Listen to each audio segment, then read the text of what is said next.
来自北京舞蹈学院，然后我们这一次来这演出，准备了很多不同的节目，有民间舞，还有古典舞。然后我们今天一天都在这里装台、彩排、和光，准备晚上的演出。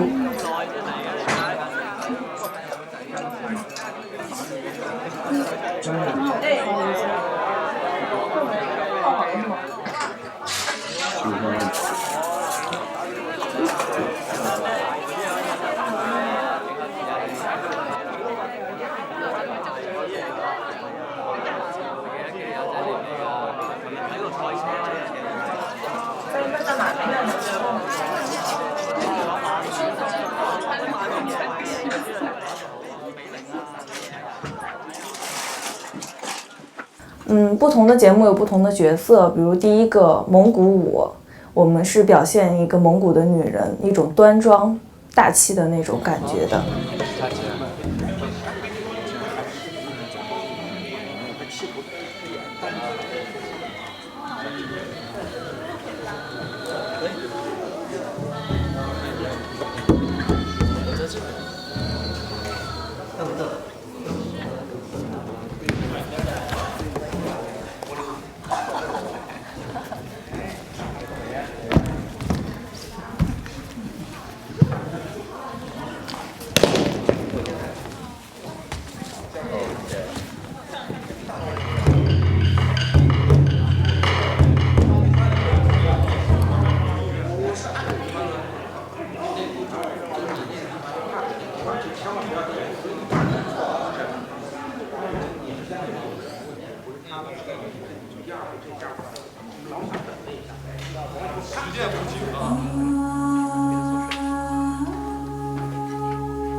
我叫丁卓，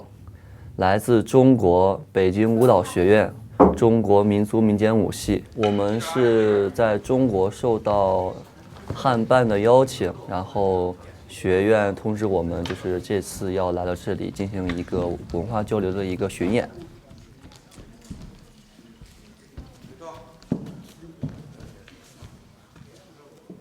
我认为成为一个专业的舞者，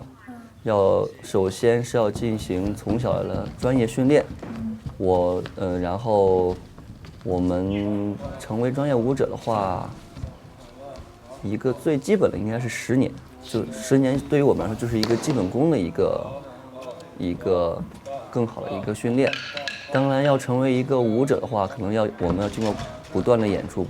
这样打磨我们自己。然后最终才能到达一个顶峰吧，就我们所谓的顶峰。我现在在北京舞蹈学院读大3，在北京已经有3年了，但是有的同学是一直从附中读上来的，有将近10年了。我认为至少要10年以上，而且也不能称之为专业，因为我们会不断的要让自己更好，就是在专业的过程中，我们会不断的去修炼自己。